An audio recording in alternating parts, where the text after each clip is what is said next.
হঠাৎ করেই আমার কয়েকজন ছাত্র একটা প্লাস্টিকের বাক্সে বন্দি একটা সাপ নিয়ে আসলো। সাপটাকে দেখে তো আমি একদম অবাক। এটা হচ্ছে কালো কোবরা অথবা কেউ কেউ এটাকে কেউটে বলে। এটা দেখে আসলেই ভয় পাওয়াটা স্বাভাবিক, কিন্তু ভয় পাওয়ার আগে কিছু জিনিস জানা জরুরি। এই সাপটা প্রকৃতির একটা গুরুত্বপূর্ণ অংশ। ইঁদুর এবং ক্ষতিকর প্রাণী নিয়ন্ত্রণে এদের ভূমিকা অনেক বড়। তাই আমি এই সুযোগটা মিস করলাম না। ভাবলাম এই সুযোগে ছাত্রদেরকে এই ব্যাপারে যদি কিছু সচেতনতামূলক কাজ করা যায় তাহলে অনেক ভালো। আমরা অনেকে জানি না, বেশিরভাগ সাপই মানুষ দেখলে পালাতে যায়।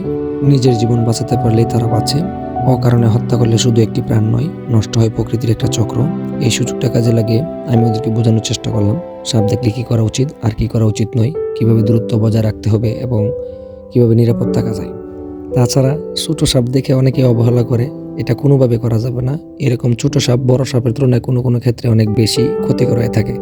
কারণ বড় সাপ বেশিরভাগ ক্ষেত্রে ফলস বাইট করে, কারণ সে তার বিষের মাত্রা নিয়ন্ত্রণ করে এবং বিষকে রক্ষা করতে চায়। কিন্তু ছোট সাপ সেই ব্যাপারে জ্ঞানহীন, তাই সে কামড় দিলেই অনেক পরিমাণে বিষ ঢেলে দেয়, যেটা মৃত্যুর কারণ হতে পারে।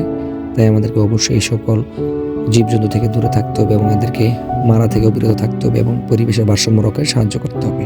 আমি যিনি এই সাপটাকে ধরেছেন ওনাকে খুব ভালোভাবে বোঝালাম যে এটাকে আসলে মারা উচিত হবে না, এবং উনি আমার এই কথায় সম্মতি প্রকাশ করলেন এবং উনি বললেন যে এই সাপটাকে উনি অবমুক্ত করে দিবেন কোনো একটা জঙ্গলে। তো সবশেষে খুব ভালো লাগছিল, কারণ এই প্রাণীটাকে আমরা বাঁচাতে পারলাম। হয়তোবা আমরা যদি ওনাকে এই কথাগুলো না বলতাম উনি এই প্রাণীটাকে মেরে ফেলতো। আজ যদি আমরা সাপকে বুঝতে শিখি, কাল সে হয়তো আমাদের শত্রু হবে না। প্রকৃতি আমাদের শত্রু নয়, আমরাই যদি প্রকৃতিকে শত্রু বানিয়ে না তুলি। ধন্যবাদ সবাইকে।